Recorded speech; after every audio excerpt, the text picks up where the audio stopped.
Hello दोस्तों, नमस्कार। मैं सैम प्रजापत स्वागत करता हूं आपके अपने यूट्यूब चैनल पैरामेडिकल कोचिंग वाला PCW पर।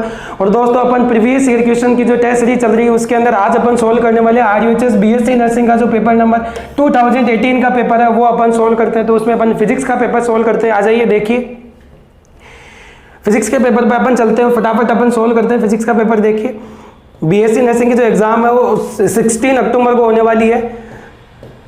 तो 2018 का फिजिक्स का पेपर अपन सोल्व करते हैं। देखिए आपको मैंने बता ही दिया कि जो फिजिक्स के क्वेश्चन स्टार्ट होते हैं वो 33 क्वेश्चन आते हैं, बाकी 34 क्वेश्चन बायोलॉजी के आते हैं। देखिए क्वेश्चन नंबर 35 पे आ जाइए।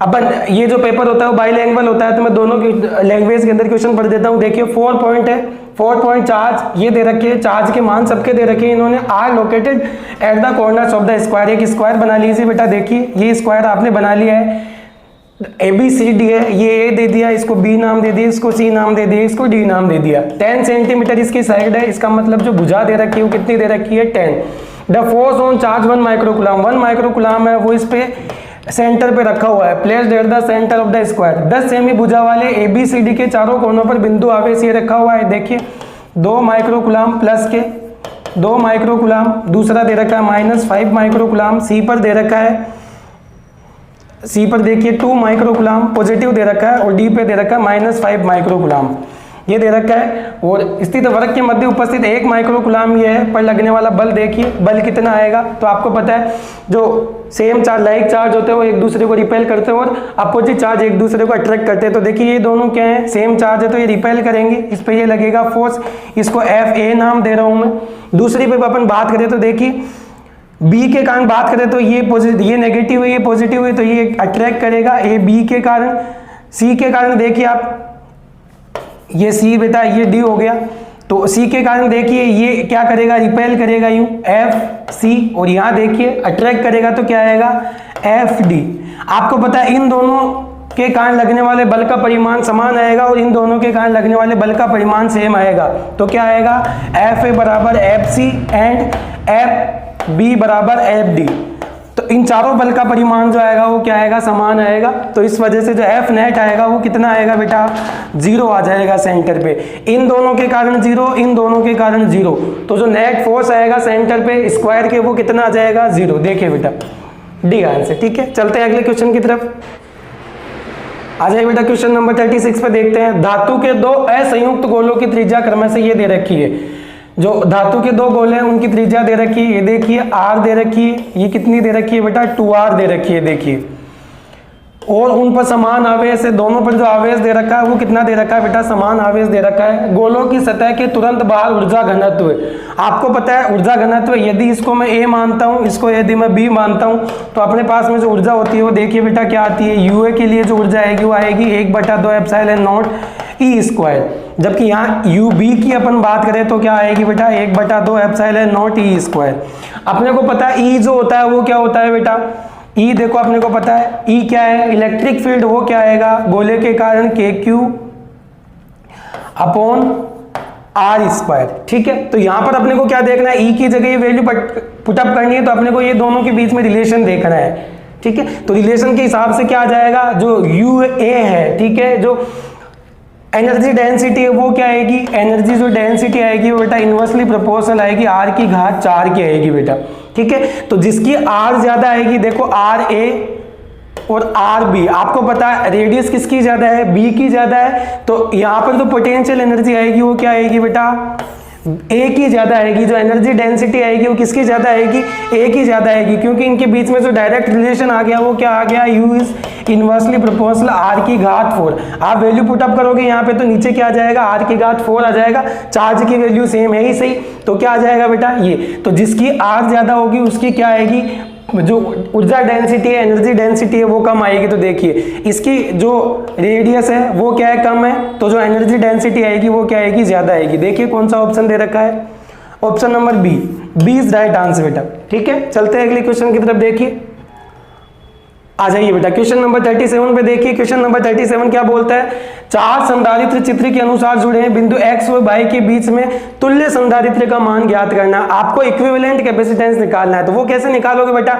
इसमें देखो ये पॉइंट और ये पॉइंट दोनों सेम पोटेंशियल पर रहेंगे, उसको x मान लीजिए, यहाँ पर ये y है, बीच में कैपेसिटेंस आ रहा है, इस वजह से ये दोनों सेम पोटेंशियल पे नहीं रहेंगे, इसको a मान लीजिए, तो a के साथ में ये भी सेम पोटेंशियल पे रहेगा।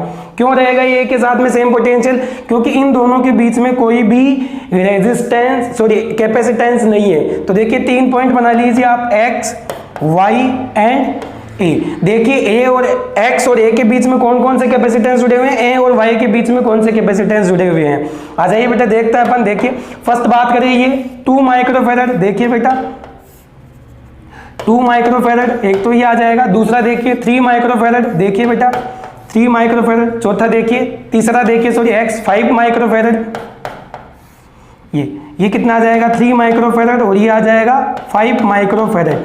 तो 3 तो ये आ गए बेटा x और a के बीच में, और दूसरा क्या आ जाएगा देखिए y और a के बीच में 10 माइक्रोफैरड, y 10 माइक्रोफैरड। अब इन्होंने क्या पूछा है बेटा, x और y के बीच में इक्विवेलेंट कैपेसिटेंस पूछा है, तो वो कितना आएगा बेटा। देखिए इस a को तो हटा दीजिए क्योंकि ये तो अपन ने माना है, तो मानी हुई चीज सारी लास्ट में हट जाती है। तो देखिए ये क्या आ जाएगा, ये आपस में किस में, पैरेलल ऑर्डर में, और ये पैरेलल ऑर्डर इसके साथ में क्या है, सीरीज में।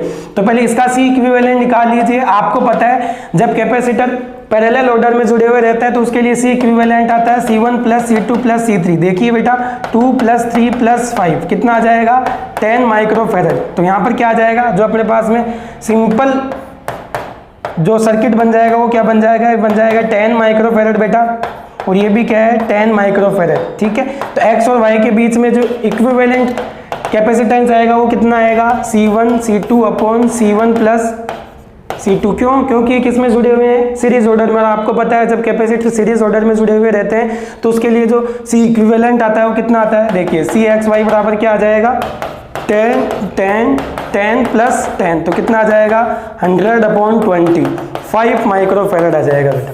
देखिए 5 माइक्रोफैरड, 5 माइक्रोफैरड, बी आंसर बेटा, बी इज राइट आंसर। ठीक है, चलते हैं अगले क्वेश्चन पे। देखिए बड़े आसान से क्वेश्चन है, आ जाइए बेटा क्वेश्चन नंबर 38 पे। देखिए क्वेश्चन नंबर 38 क्या बोल रहा है अपने को, देखिए निम्न चित्र में जब तीनों ही इनपुट का मान 0 हो और जब तीनों का मान 1 हो, जब तीनों का मान 0 हो और जब तीनों का मान 1 हो, आउटपुट होगा। देखिए बेटा ये क्या है, एंड गेट है बेटा, ये क्या है एंड गेट, और ये क्या है, ये एंड गेट है, और साथ में इसके क्या है बेटा, नोट गेट है। तो ये क्या बन जाएगा बेटा, नैंड गेट बन जाएगा बेटा। ये क्या बन जाएगा, नैंड गेट। देख लीजिए बेटा जब इनपुट क्या हो, तीनों ही 0 0 हो, तो जब इनपुट 0 दे रहे तो यहाँ पर भी 0 आएगा, यहाँ पर भी 0, ये 0 0 क्या आ जाएगा 0, लेकिन आउटपुट क्या आएगा 1। कब, जब सारे के सारे इनपुट क्या दे रहे हैं अपन 0 दे रहे हैं। यदि इनपुट अपन 1 देते हैं तो देखिए ये 1 ये 1 ये 1, तो ये 1 ये 1 ये 1 आ जाएगा, 1 1, आउटपुट क्या आ जाएगा 1, लेकिन नैंड गेट लगा हुआ है तो क्या आ जाएगा बेटा 0, तो क्या आ जाएगा 1 और 0 आएगा बेटा। 0 के लिए आउटपुट क्या आएगा 1, और 1 के लिए आउटपुट क्या आएगा बेटा 0 आएगा। देखिए राइट आंसर आएगा वो क्या आएगा, डी। आउटपुट इनपुट यदि 0 है तो क्या आएगा 1, और यदि इनपुट यदि क्या है 1 है तो आउटपुट क्या आएगा 0। तो जो राइट आंसर आएगा वो क्या आएगा, डी। चलते हैं अगले क्वेश्चन की तरफ। देखिए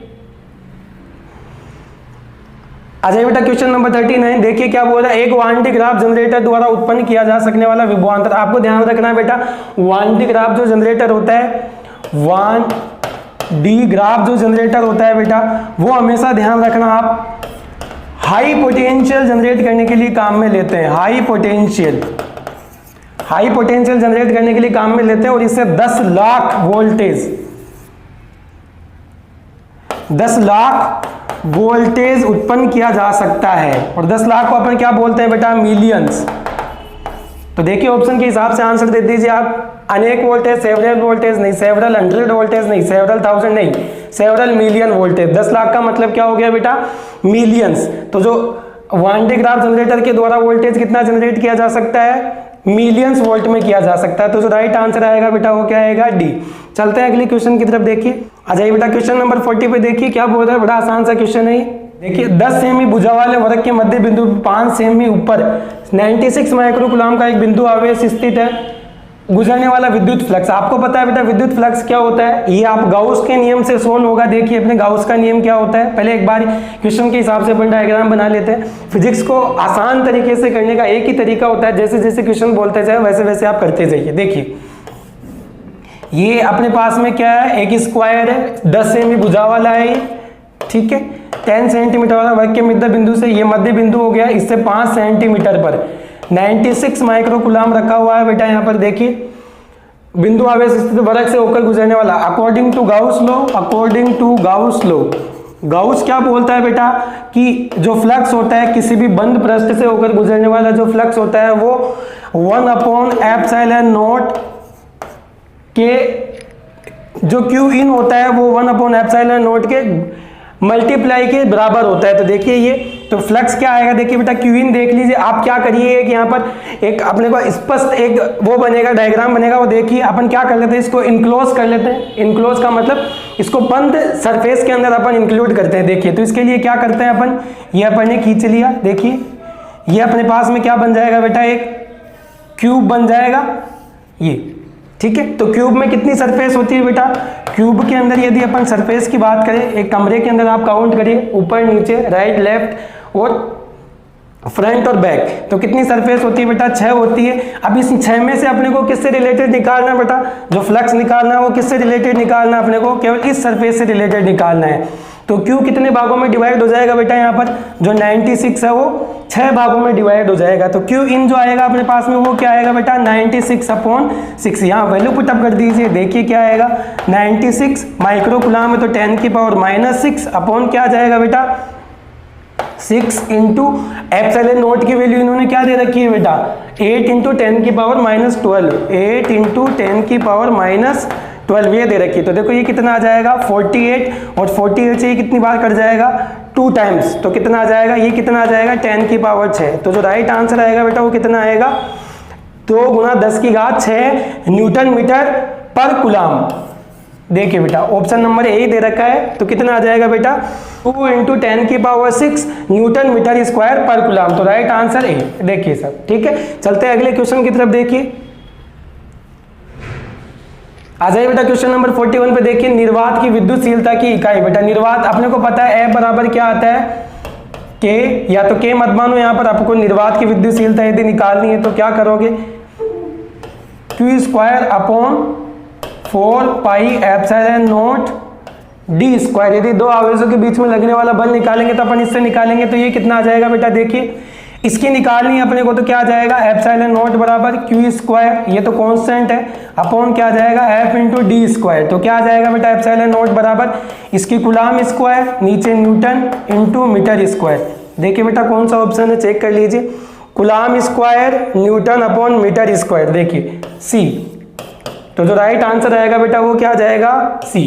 ठीक है, चलते हैं अगले क्वेश्चन की तरफ। देखिए आ जाइए बेटा क्वेश्चन नंबर 42 पर। देखिए क्वेश्चन नंबर 42 क्या बोलता है अपने को, दो ओमीय चालक हैं V और I ग्राफ चित्र में दिखाए गए, चालक 1 और चालक 2 के प्रतिरोधों का अनुपात होगा। देखिए अपने पास में जो ओम्स लॉ होता है, ओम के लिए जो कर्व बनता है वो मैं बता देता हूँ बेटा। ओम्स लॉ क्या बोलता है, V और I के बीच में जो कर्व आता है वो क्या आता है, स्ट्रेट लाइन आती है बेटा। यदि अपन इसको थीटा माने तो tan थीटा अपने पास में क्या आ जाता है बेटा V/I, और ये किसके बराबर होता है बेटा R के बराबर होता है। ठीक है, तो यहाँ पर अपन बात कर लेते हैं, यदि इसको मैं R1 मानूं, यहाँ यदि इसको R2 मानूं, तो यहाँ पर देखिए tan थीटा क्या आ जाएगा बेटा, θ1 के लिए tan θ1 बराबर क्या आ जाएगा बेटा, tan थीटा क्या आता है, यदि आप हिंदी मीडियम से हो तो आप इससे कर लो लाल अपॉन कक्का, नहीं तो आप करो perpendicular base perpendicular upon hypotenuse base.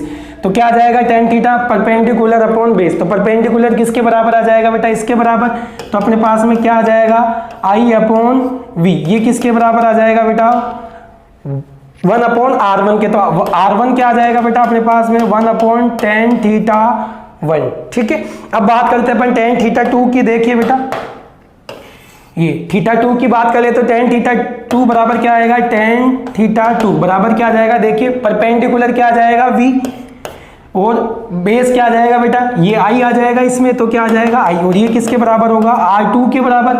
इसको R2 मान रहे हैं अपन, तो R2 बराबर क्या आ गया बेटा tan थीटा 2, तो क्या आ जाएगा R1 अपॉन R2 बराबर क्या आ जाएगा बेटा 1 upon tan theta 1 tan theta 2, दोनों की वैल्यू अपन ने पुटअप कर दी। तो देखिए बेटा यहाँ पर tan थीटा 1 इस फॉर्म में तो आंसर इन्होंने नहीं दे रखा है, तो करे क्या फिर, तो अपने को पता है जो कोट थीटा होता है वो क्या होता है बेटा 1 अपॉन tan थीटा होता है, तो tan थीटा 1 की जगह आप क्या कर दीजिए कोट थीटा कर दीजिए, तो R1 अपॉन R2 बराबर क्या आ जाएगा cot theta 1 upon tan theta 2। देखिए बेटा आंसर कौन सा आ जाएगा इसमें, cot theta 1 upon tan theta 2, B is right answer बेटा। तो जो राइट आंसर आएगा इसमें क्या आ जाएगा बी। बड़ा ही आसान सा क्वेश्चन नहीं, ओम्स लॉ से रिलेटेड क्वेश्चन है, ठीक है। चलते हैं अगले क्वेश्चन पे, देखिए बी दे रखा है बेटा, चेक कर लीजिए आप। आगे देखिए बेटा 43 क्वेश्चन देखिए क्या बोल रहा है, एक कार्बन प्रतिरोध पर लाल कसन का मतलब देखिए यहाँ पर ब्लैक दे रखा है,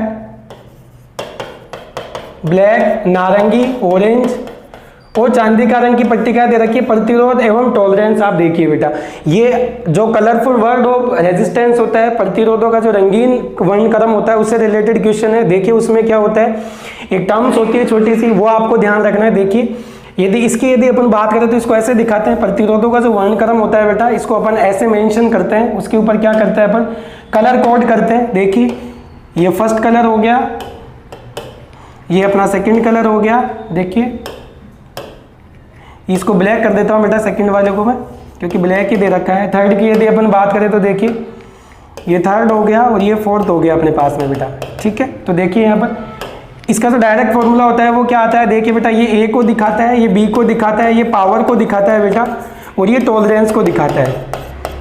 और बेटा एक चीज़ आपको ध्यान रखनी है, यदि टॉलरेंस की अपन बात करें तो टॉलरेंस अपने पास में दो ही होती है, एक होती है बेटा सिल्वर के लिए होती है और दूसरी होती है गोल्ड के लिए बेटा। सिल्वर के लिए +-10% होती है और गोल्ड के लिए +-20% होती है। देखिए बेटा यहाँ पर क्या दे रखा है इन्होंने,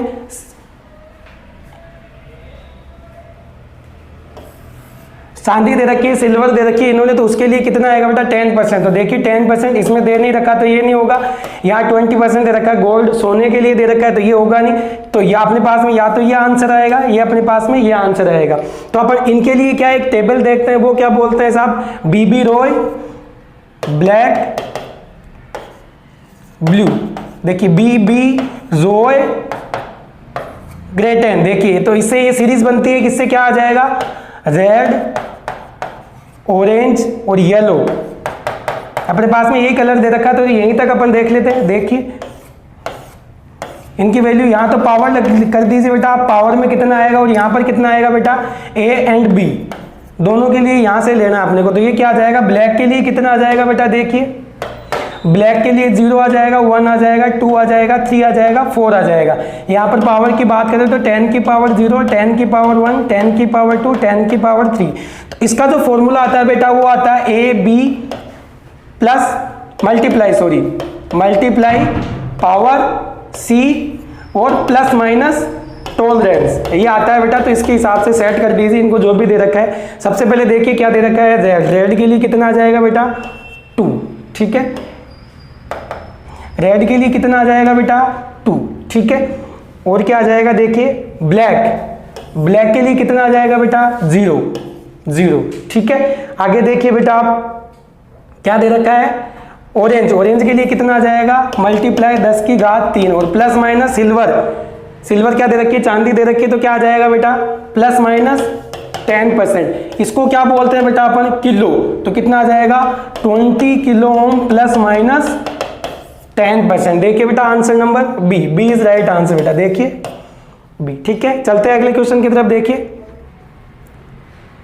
आ जाइए बेटा, यहाँ पर देखिए क्या पूछा है क्वेश्चन में, मानक प्रतिरोध कुंडली मिश्र धातु की बनाई जाती है, क्योंकि मिश्र धातु की क्यों बनाई जाती है, मैं आपको एक इंपॉर्टेंट क्वेश्चन और बता देता हूँ। यहाँ पर तो मिश्र धातु होती है, यहाँ पर एक तो मैग्नाइन काम में लेते हैं बेटा अपन, एक तो मैग्नाइन प्लस कॉन्स्टेंटाइन, ये दो तरीके के मिश्र धातु अपन काम में लेते हैं यहाँ पर।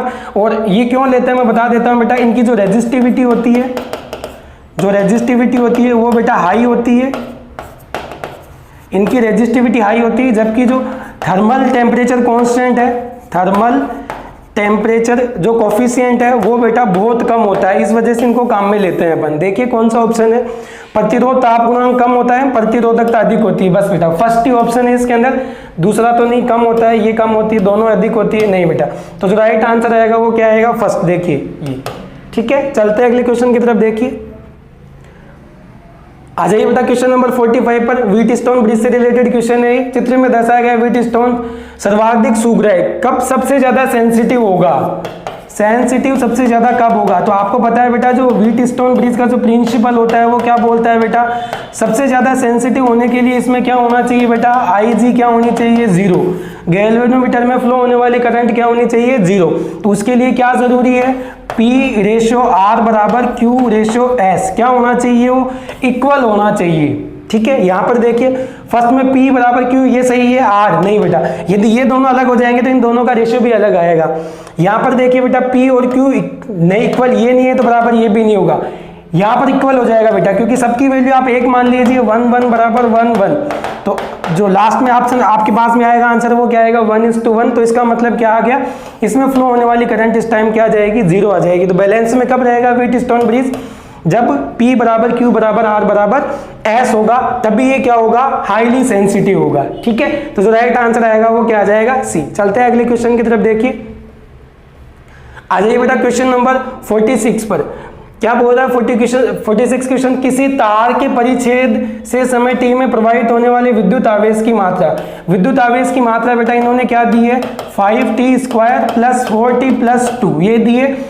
t बराबर 4 सेकंड से विद्युत धारा, t बराबर 4 सेकंड पर विद्युत धारा, तो विद्युत धारा निकाल लीजिए बेटा पहले, dq/dt, q की वैल्यू आपको दे रखी है, आप इसको इंटीग्रेट कर दीजिए, 5t² + 4t + 2/dt। तो I बराबर क्या आ जाएगा, 10t + 4, t की वैल्यू कितनी है बेटा, 4 सेकंड पे करंट कितनी आ जाएगी, I बराबर 10 + 4 कितना आ जाएगा, 40 + 44 एम्पियर। तो फ्लो होने वाली करंट कितनी आएगी बेटा, 44 एम्पियर। देखिए बेटा तो जो राइट आंसर आएगा वो क्या आ जाएगा, D।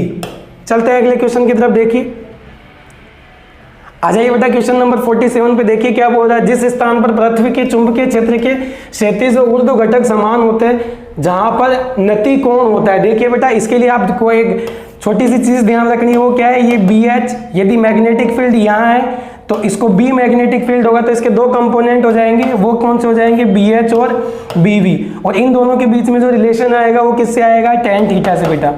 tan थीटा बराबर क्या आता है, BV/BH, और ये दोनों कंपोनेंट इन्होंने क्या दिए हैं, सेम दिए, तो क्या आ जाएगा 1। तो थीटा बराबर क्या आ जाएगा बेटा, tan थीटा बराबर 1, तो थीटा बराबर कितना आ जाएगा, 45 डिग्री। इसका मतलब दोनों कंपोनेंट यदि क्षैतिज घटक और हॉरिजॉन्टल और ऊर्ध्वाधर घटक, ऊर्ध्व घटक दोनों यदि समान होंगे तो tan थीटा बराबर कितना आएगा, 1। तो जो डिप एंगल आएगा वो कितना आएगा बेटा, 45 डिग्री। तो जो राइट आंसर आएगा वो क्या आ जाएगा, B। देखिए ठीक है, तो ये जरूर ध्यान रखना, नति कोण इस टाइम पे कितना आता है बेटा, 45 डिग्री आता है।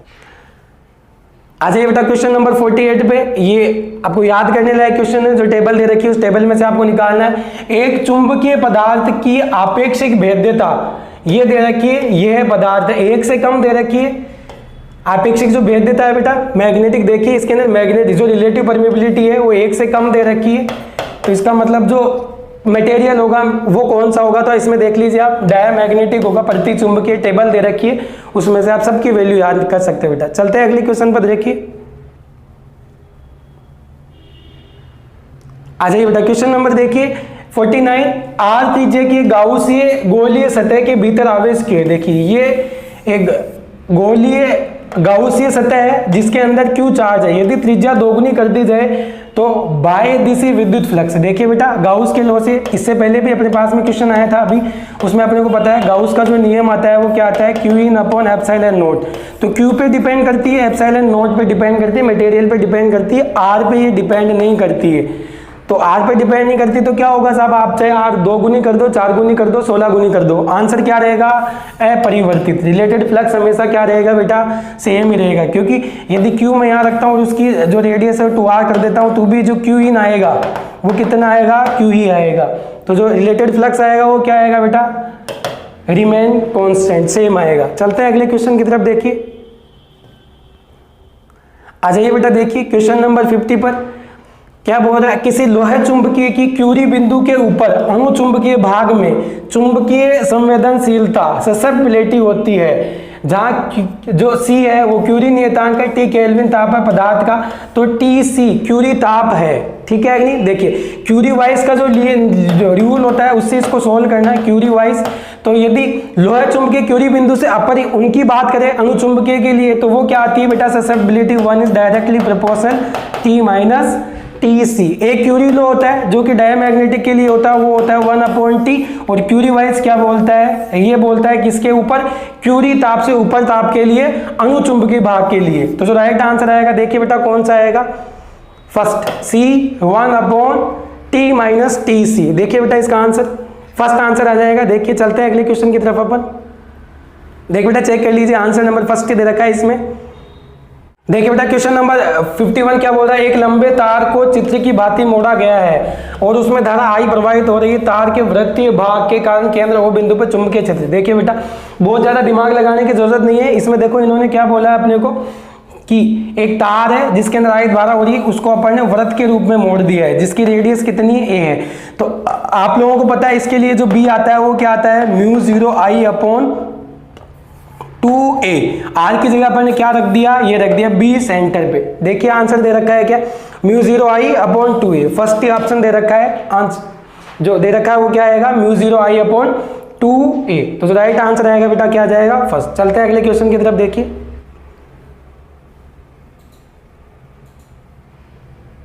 आ जाइए बेटा, देखिए क्वेश्चन नंबर क्या बोल रहा है 52, किसी बंद परिपथ पर चुंबकीय क्षेत्र का रेखीय समाकलन। जैसे जैसे क्वेश्चन बोलता जाए वैसे वैसे पता करते जाए, यही फिजिक्स का नियम होता है। μ0 देखिए क्या बोल रहा है, चुंबकीय क्षेत्र का बंधीय समाकलन BDL, ये हो गया चुंबकीय क्षेत्र का बंधीय समाकलन। क्या है, पारगम्यता एवं नेट धारा I का गुणनफल होता है। पारगम्यता और नेट धारा जो है उनके गुणनफल के बराबर होता है। तो ये बेटा किसको बताता है, एम्पियर्स लॉ को बताता है बेटा। किसको बताता है ये, एम्पियर्स लॉ। देखिए ऑप्शन में दे रखा है क्या, एम्पियर्स लॉ, ये रहा परिपथ का नियम। तो जो राइट आंसर आएगा बेटा वो क्या आएगा, गाउस का नियम क्या होता है बेटा, किसी बंद पृष्ठ में यदि Q आवेश रखा हुआ रहता है तो फाई बराबर होता है, जो फ्लक्स होता है वो आता है Q/ε0। अभी अपन ने क्वेश्चन भी किए हैं, ठीक है। और बायो सावर्ट किसी धारावाही चालक तार के कारण मैग्नेटिक फील्ड बताता है बेटा, ठीक है। चलते हैं अगले क्वेश्चन की तरफ। देखिए आ जाइए बेटा क्वेश्चन नंबर 53 पे। देखिए 53 क्या बोलता है क्वेश्चन, ऐसा ही क्वेश्चन देखिए बेटा अपन ने जो पेपर करवाया है 2017 का, उसके अंदर एज इट इज क्वेश्चन करवाया है वो। तो पेपर जो भी अपन प्रीवियस ईयर के क्वेश्चन करवा रहे हैं वो बेटा आप ज़्यादा से ज़्यादा उनको देखिए और उनसे जो कंसेप्ट निकल के आ रहा है उनको आप नोटबुक में नोट करते जाइए। तो देखिए क्वेश्चन रिपीट होकर आया है 18 के अंदर, एक गतिमान इलेक्ट्रॉन एक समान चुंबकीय क्षेत्र के लंबवत प्रवेश करता है, चुंबकीय क्षेत्र के भीतर इलेक्ट्रॉन का गतिपथ होगा। देखिए ये अपन ने एक मैग्नेटिक फील्ड बना लिया है अंदर की तरफ, ठीक है B। इसके कारण क्या हो गया, देखिए इसमें एक इलेक्ट्रॉन एंटर कर रहा है v वेलोसिटी से, तो इसके कारण इसका पता आएगा। तो क्या आएगा, देखिए बेटा ये मैग्नेटिक फील्ड को बताएगी फिंगर्स, थंब जो चार्ज उसके डायरेक्शन को बताएगा, और जो पाम है वो बल को लगाएगा, उस पर लगने वाले बल को। तो देखिए इस पर लगने वाला बल कैसे लगेगा, यूं लगेगा, तो हर टाइम पे यूं लगता रहेगा। तो ये कैसे घूमने लग जाएगा, वृत्तीय पथ में घूमने लग जाएगा, ठीक है। तो क्या आएगा, एक समान बोला है बेटा। देखिए इन्होंने एक समान चुंबकीय क्षेत्र की बात करें तो जो पथ बनेगा वो कैसे बनेगा, वृत्तीय बनेगा। सी इज राइट आंसर बेटा। देखिए यदि यहाँ पर एक चीज और पूछ ली जाती है बेटा आपसे कि यहाँ पर जो आर बन रही है, जो रेडियस है इस वृत्त की, वो कितनी आएगी, तो हमेशा ध्यान रखना है यहाँ पर आर आएगी, वो क्या आएगी, mv/QB। कि मैंने उसमें भी बताया था, यहाँ पे भी बता रहा हूँ बेटा। यहाँ पर चार्ज क्या दे रखा है, E, तो यहाँ पर E कर देना, तो यहाँ पर R क्या आ जाएगी, mv/EB, ठीक है। चलते हैं अगले क्वेश्चन की तरफ। देखिए आ जाइए बेटा क्वेश्चन नंबर 54 पे। देखिए क्या बोल रहा है क्वेश्चन, किसी लंबे सीधे चालक के कारण किसी बिंदु पर चुंबकीय क्षेत्र, ये लंबे सीधा चालक हो गया है, इसके कारण d दूरी पर जो चुंबकीय क्षेत्र आएगा वो कितना आता है बेटा, B बराबर आता है μ0I/4πd। और यदि इनफाइनाइट लेंथ का है तो तब क्या आ जाता है, μ0I/2πd। तो देखिए इसमें क्या दे रखा है ऑप्शन में, व्युत्क्रम वर्ग के नियम का पालन करती है, नहीं बेटा, चालक से दूरी के व्युत्क्रम के अनुसार परिवर्तित होती है। यस बेटा, देखिए यहाँ पर ये चालक तार है जिसमें I करंट फ्लो हो रही है, तो B इनवर्सली प्रोपोर्शनल आएगा बेटा D के। तो जो राइट आंसर आएगा बेटा वो क्या आ जाएगा, B, ठीक है। चलते हैं अगले क्वेश्चन की तरफ। देखिए आ जाइए बेटा क्वेश्चन नंबर 55 पे देखिए क्या बोल रहा है क्वेश्चन नंबर 55। विराम अवस्था में एक इलेक्ट्रॉन के सामने से एक प्रेक्षक गुजरता है, उसका उपकरण मापेगा। उसका उपकरण क्या क्या मापेगा? देखिए बेटा अपने को पता है एक दो चार्ज होता है, एक तो अपने पास में स्टेशनरी होता है, मैं दोनों चीजें बता देता हूं, एक स्टेशनरी होता है एक मूवेबल होता है। एक स्टेशनरी होता है दूसरा मूवेबल होता है। चाहे देखो इसमें चार्ज मूव करे या फिर ऑब्जर्वर जो होता है ऑब्जर्वर मूव करे, प्रेक्षक दोनों के लिए सेम कंडीशन स्टेशन है।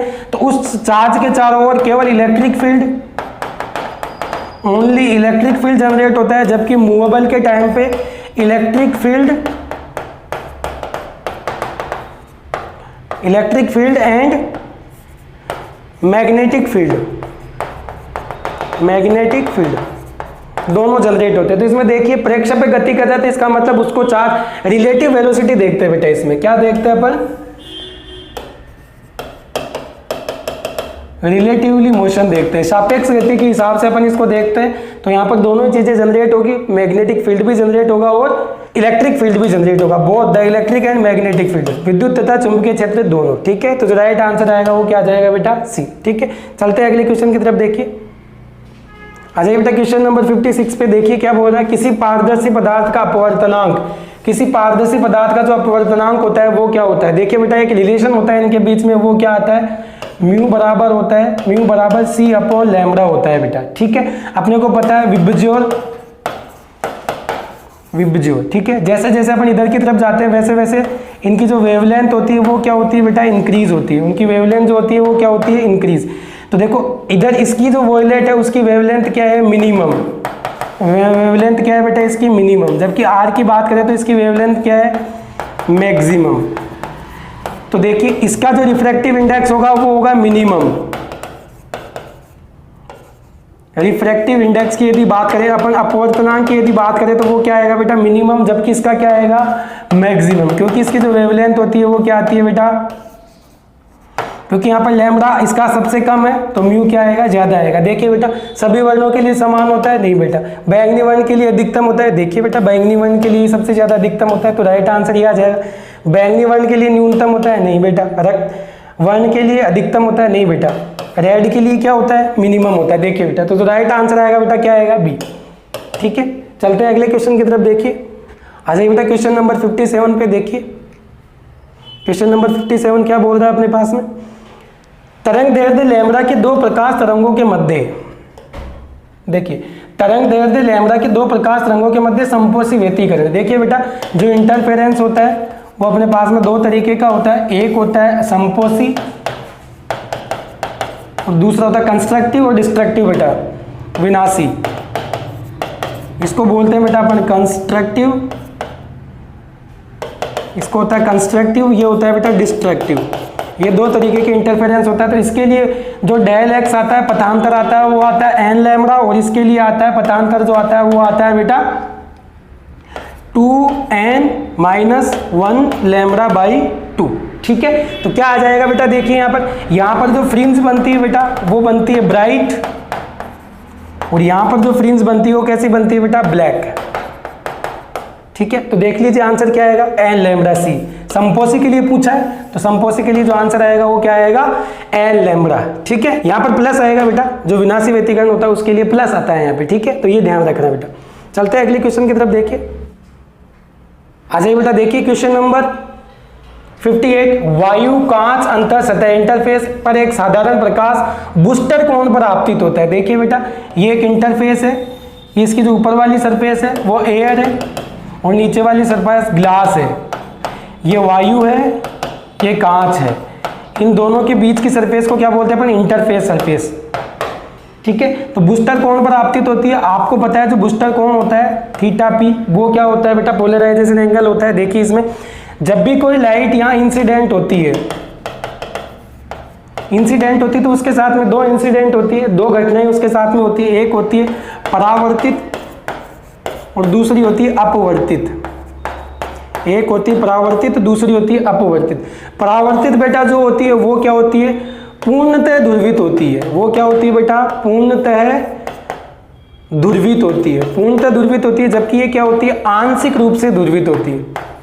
आंशिक रूप से ध्रुवित होती है।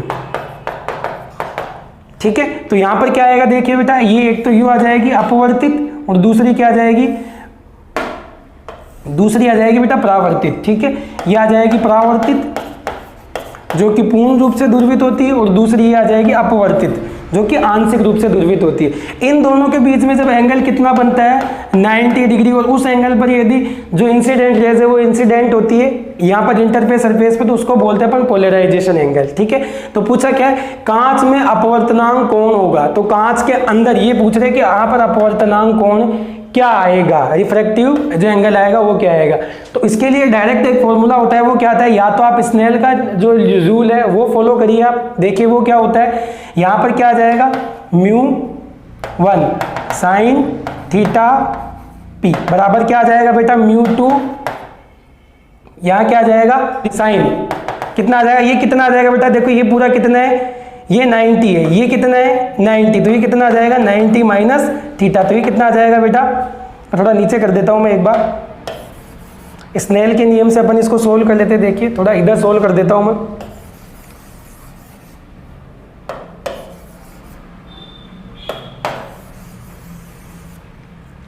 देखिए स्नेल लो। ठीक है, स्नेल लो से अपन सोल्व करेंगे तो क्या आ जाएगा, देखिए बेटा μ1 mu air sine theta polarization angle बराबर क्या आ जाएगा, म्यू ग्लास साइन थीटा। देखो रिफ्रैक्टिव जो एंगल आएगा यहाँ पर क्या आएगा, ये क्या है, देखिए यहाँ पर ये मिट गई है, इंटरफेस सरफेस ये है, तो इन दोनों के बीच में 90 है और ये है, तो ये कितना आ जाएगा 90 माइनस थीटा, तो कितना आ जाएगा 90 माइनस थीटा, या आर मान लीजिए आप रिफ्रैक्टिव एंगल, तो ये क्या आ जाएगा कोस थीटा आ जाएगा। एयर का जो रिफ्रैक्टिव इंडेक्स आता है वो कितना आता है बेटा 1, यहाँ कितना आ जाएगा साइन थीटा पी अपॉन क्या आ जाएगा, देखिए बेटा म्यू ग्लास का आता है 3/2 और ये कितना आ जाएगा कोस आर, ये क्या आ जाएगा बेटा कोस आर, क्योंकि 90 माइनस आर ले रहे हैं तो 90 पे चेंज होता है साइन, तो कोस आर। देखिए बेटा अपने को निकालना क्या है आर, या दोनों को आप थीटा मान लीजिए ताकि आपको दिक्कत नहीं आए। देखिए यहाँ पर मान लीजिए कोस थीटा, तो नीचे क्या आ जाएगा, देखिए यहाँ पर sine theta upon cos theta बराबर क्या आ जाएगा 3/2, तो टेन थीटा बराबर क्या आ जाएगा 3/2, तो यहाँ के लिए जो थीटा आएगा बेटा वो कितना आ जाएगा 34 डिग्री। ठीक है, तो ये बेटा आपको यहाँ पर दिए हुए होंगे जो ये क्वेश्चन है, यहाँ पर वैसे तो दिया होना चाहिए लेकिन इन्होंने दिया नहीं, पता नहीं क्यों।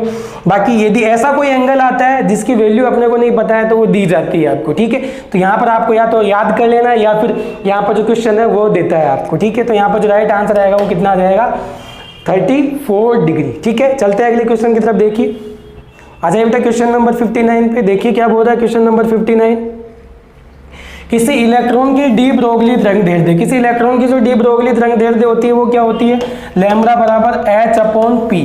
ठीक है, इसी को क्या लिख सकते हैं h/mv।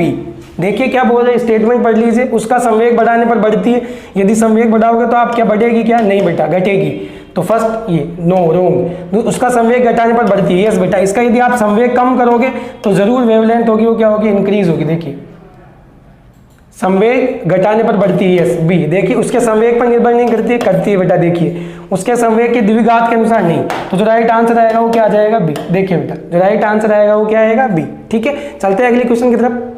बेटा डायरेक्ट फॉर्मूले पे बेस क्वेश्चन नहीं है। देखिए आ जाइए 60 नंबर क्वेश्चन पे क्या बोल रहा है, 4 अर्धआयु के पश्चात किसी रेडियो सक्रिय पदार्थ के द्रव्यमान का अविघटित शेष प्रतिशत कितना होगा। देखिए आपको पता है कि जो हाफ लाइफ होती है अर्धआयु होती है वो क्या होती है, वह टाइम जहां पर किसी का द्रव्यमान या किसी की मात्रा आधी रह जाए उसको बोलते हैं अपन हाफ लाइफ।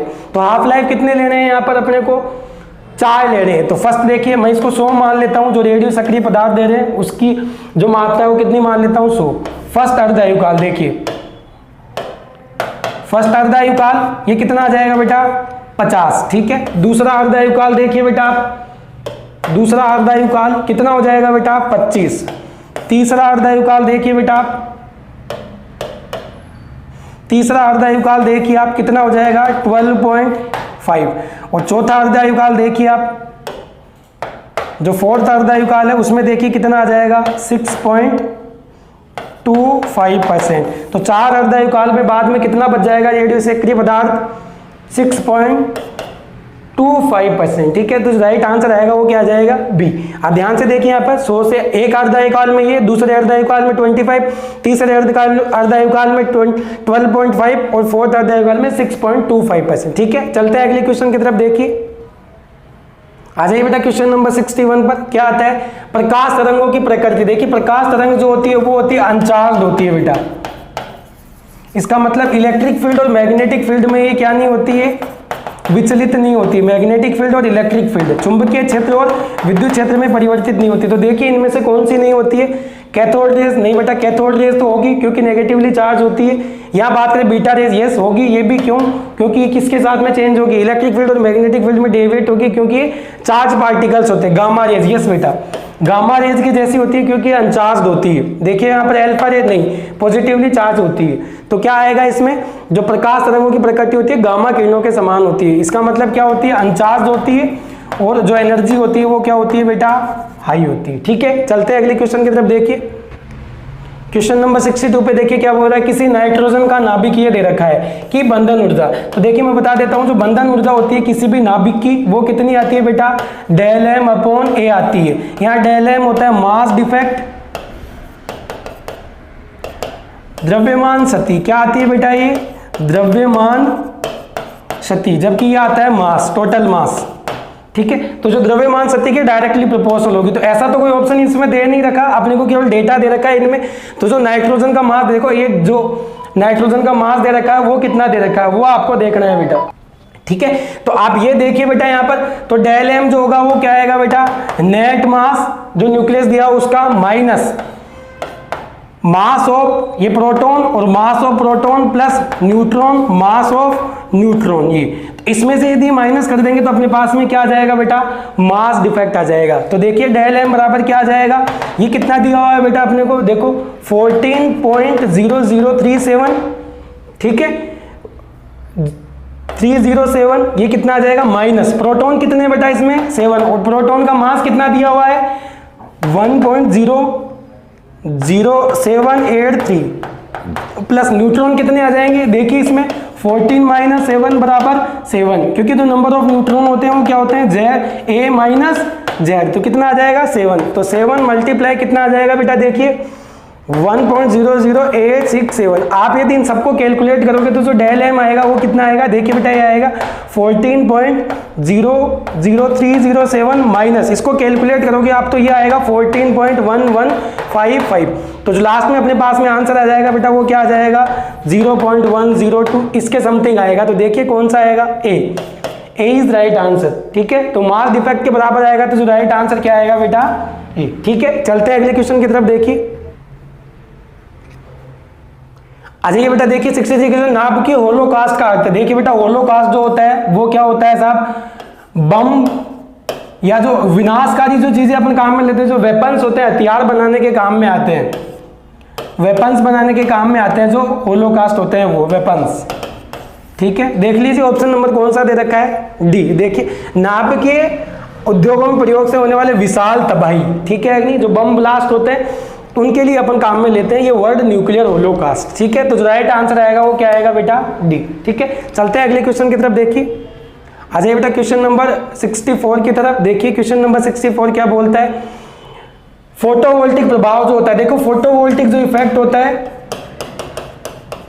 फोटोवोल्टिक जो इफेक्ट होगा बेटा वो किससे मिलता जुलता है, फोटो इलेक्ट्रिक इफेक्ट से मिलता जुलता वर्ड है बेटा ये। फोटो इलेक्ट्रिक इफेक्ट में क्या होता है, देखिए एक फोटोन आता है, टकराता है और इलेक्ट्रॉन इससे बाहर निकालता है। ठीक है, तो ऐसा का ऐसा ही सेम प्रोसेस है। तो देखिए क्या है, विभवांतर के कारण फोटोन का उत्सर्जन नहीं बेटा, PN junction voltage across the illuminated PN junction, yes बेटा ये आ जाएगा। पीएन जंक्शन पर वोल्टेज अप्लाई होने के कारण जो इलेक्ट्रॉन होते हैं उनको फॉरवर्ड डायरेक्शन में प्रेस करने के लिए काम में लेते हैं, ये इलेक्ट्रॉनों को प्रेस करने के लिए काम में लेते हैं ये। ठीक है, तो जो राइट आंसर आ जाएगा वो क्या आ जाएगा बेटा B, appearance of the forward voltage across illuminated PN junction. ठीक है, तो जो राइट आंसर आएगा वो क्या आएगा बी। चलते हैं अगले क्वेश्चन की तरफ। देखिए बेटा 50 हर्ट्ज की प्रत्यावर्ती धारा का अर्ध तरंग रेक्टिफिकेशन होने पर, अर्ध तरंग रेक्टिफिकेशन होने पर निर्गम आउटपुट तरंगिका की आवृत्ति होगी। देखिए बेटा इसमें निर्गम जो, यदि अपन हाफ वेव रेक्टिफायर की यदि अपन बात कर रहे हैं, हाफ वेव रेक्टिफायर SWR की यदि अपन बात कर रहे हैं, तो इनपुट फ्रीक्वेंसी और आउटपुट फ्रीक्वेंसी दोनों सेम होगी बेटा। इसमें इनपुट और आउटपुट दोनों ही सेम होगी। आप जितनी फ्रीक्वेंसी दे रहे हो आपको उतनी फ्रीक्वेंसी मिलेगी, ठीक है। तो क्या आएगा देखिए बेटा यहाँ पर, देखिए तरंगिका बोलते हैं रिपेल फैक्टर को, और रिपेल फैक्टर मैं बता देता हूँ क्या होता है। रिपेल फैक्टर होता है AC के अंदर जो DC का पार्ट होता है बेटा, उसको बोलते हैं अपन रिपेल फैक्टर, R बोलते हैं बेटा इसको, ठीक है। तो जितनी आप हाफ वेव रेक्टिफायर की बात करोगे तो जितनी फ्रीक्वेंसी यदि F दे रहे हो तो F ही निकलेगी। यदि फुल वेव रेक्टिफायर की यदि आप बात करोगे तो क्या आ जाएगा, इनपुट जो है, इनपुट के अंदर यदि F माने तो आउटपुट के अंदर कितनी आएगी बेटा, वो 2F आएगी, डबल हो जाएगी, ठीक है। तो यहाँ पर कितनी दी हुई है 50, तो आउटपुट में भी कितनी निकलेगी 50 ही निकलेगी बेटा। तो जो राइट आंसर आएगा वो कितना आ जाएगा 50 हर्ट्ज, ठीक है। चलते हैं अगले क्वेश्चन की तरफ। देखिए बेटा क्या है, किसी ट्रांजिस्टर के प्रवर्धक के लिए वोल्टेज आवर्धन for the transistor amplifier the voltage gain, voltage बढ़ाने के लिए काम में लेते हैं बेटा। नाम ही आता है प्रवर्धक, और प्रवर्धक का मतलब क्या होता है बेटा, किसी भी चीज की वोल्टेज बढ़ाना, फ्रीक्वेंसी बढ़ाना, ये काम में लेते हैं अपन आवर्धन के लिए, एम्पलीफिकेशन के लिए। तो देखिए यहाँ पर कौन सा दे रखा है, यहाँ पर निम्न तथा उच्च आवृत्ति पर, कम तथा मध्य आवृत्ति पर स्थिर होता है। तो ये डिपेंड जो करता है वो किस पे डिपेंड करता है, is low at high frequency है। तो जो राइट आंसर आएगा बेटा वो क्या आएगा, देखिए लाइन दी हुई है आपकी बुक में, तो वो आप पढ़िए तो वहां से इसका आंसर निकल के आ जाएगा, ठीक है। तो जो राइट आंसर आएगा वो क्या आ जाएगा बेटा, C, ठीक है। चलते हैं अगले क्वेश्चन की तरफ। देखिए क्वेश्चन नंबर 67 देखिए बेटा,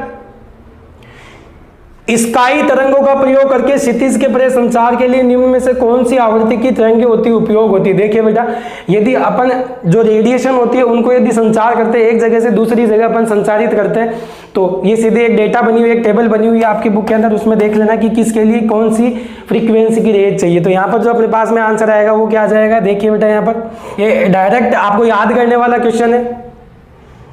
तो 10 किलोहर्ट्ज दे रखा है, 10 मेगाहर्ट्ज की जो फ्रीक्वेंसी की रेडिएशन होती है वही काम में आएगी यहाँ पर। तो इसका जो राइट आंसर आएगा वो क्या आएगा, ये MTR क्वेश्चन है बेटा, आपको याद होगा तो आप कर पाओगे इस क्वेश्चन को, नहीं तो नहीं कर पाओगे। तो कई चीजें फिजिक्स में अपने ऐसे होती है जो थ्योरेटिकल टाइप होती है, वो आपको रिमाइंड करनी पड़ेगी, याद करनी पड़ेगी। तो इसका जो राइट आंसर आएगा वो क्या आएगा, B आएगा। एक बार आप जरूर क्रॉस चेक कर लीजिएगा बुक से बेटा, आपकी बुक में क्या दे रखा है, तो उसके हिसाब से आप इसको सोल्व कर सकते हो, ठीक है। तो यहाँ से दोस्तों 68 से आपके जो केमिस्ट्री के क्वेश्चन है वो स्टार्ट होते हैं, और अपन ने 2017 और 18 का पेपर अपन ने सोल्व कर लिया। तो आप ज़्यादा से ज़्यादा इस चैनल को शेयर करिए, सब्सक्राइब करिए, और आप जो आपके नियर्स एंड डियर्स है जो BSc नर्सिंग के एग्जाम देने जा रहे हैं 16 अक्टूबर को, तो आप उन तक ये पेपर सर्कुलेट करिए, इससे काफ़ी हेल्प मिलेगी आपको। तब तक केमिस्ट्री वाले जो सर है वो आपको ये पेपर करवाएंगे। तब तक के लिए थैंक यू एंड बाय। तो फिजिक्स के क्वेश्चन जो है वो डिस्कस किए जा चुके हैं, तो अब मैं केमिस्ट्री के क्वेश्चंस का डिस्कशन स्टार्ट करूंगा। तो क्वेश्चन नंबर जो है आपके सामने दिखाई दे रहा होगा, 68 नंबर जो क्वेश्चन है वो क्या है, वो कह रहा है कि आयोडोफॉर्म को जो सिल्वर के साथ गर्म करते हैं तो क्या बनता है। देखिए सुनो मेरी बात, सबसे पहले तो व्हाट इज आयोडोफॉर्म, आयोडोफॉर्म क्या है। तो आयोडोफॉर्म जो होता है वो होता है CHI3, इसको सिल्वर के चूर्ण के साथ गर्म किया जा रहा है, इस तरीके से गर्म किया जाएगा। तो प्रोडक्ट क्या बनेगा, देखें यह मैंने 2 मल्टीप्लाई कर दिया, मल्टीप्लाई करने के बाद ये बनता है C2H2, फिर प्लस सिल्वर जो है वो आयोडीन से रिएक्शन कर जाएगा, तो यहाँ मेरे पास क्या बन जाएगा, AgI बन जाएगा। इसको जब मैं बैलेंस करूंगा तो बैलेंस करने के लिए 3 दूनी 6, यहाँ मुझे 6 लगाना पड़ेगा, यहाँ पर मैंने क्या लगा दिया, 6 लगा दिया। तो इसका मतलब ये है कि C2H2 बन गया। C2H2 का मतलब होता है CH ट्रिपल बॉन्ड CH, ये हो गया। तो बेसिकली क्या बन रहा है हमारे पास, जो बन रहा है वो बन रहा है एसिटिलीन।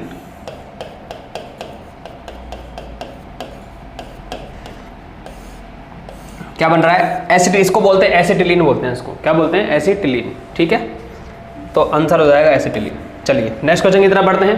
अगला क्वेश्चन बोल रहा है कि शिव अभिकर्मक जो है वो किसके साथ गुलाबी रंग बना के रखता है। देखो सुनो मेरी बात ध्यान से, बेसिकली जो शिव अभिकर्मक है वो जनरली, शिव अभिकर्मक जो है वो जनरली एल्डिहाइड से विक्रिया करता है, ठीक है, एल्डिहाइड से विक्रिया करता है। एल्डिहाइड में भी देखा ये गया है ज़्यादातर एसिड एल्डिहाइड से रिएक्शन करता है, और इसी के साथ वो पिंक कलर देता है या बनाए रखता है। एसिड एल्डिहाइड जो होता है वो CH3CHO होता है। हालांकि इसमें क्लेरिफाई नहीं कर रखा, सिर्फ इतना बोल रहा है क्या, एल्डिहाइड। तो आंसर हो जाएगा क्या, एल्डिहाइड। शिव अभिकर्मक जो है एल्डिहाइड के साथ पिंक कलर प्रोड्यूस करता है, ठीक है। ये तो डायरेक्ट रटने वाला क्वेश्चन है कि लैसाने टेस्ट जो है वो किसके लिए यूज किया जाता है, तो ध्यान रखिएगा लैसाने टेस्ट जो होता है, लैसाने परीक्षण जिसको अपन बोलते हैं, लैसाने परीक्षण जो होता है वो सभी के लिए किया जाता है, मतलब नाइट्रोजन के लिए भी किया जाता है, सल्फर के लिए भी किया जाता है और क्लोरीन के डिटेक्शन के लिए भी किया जाता है।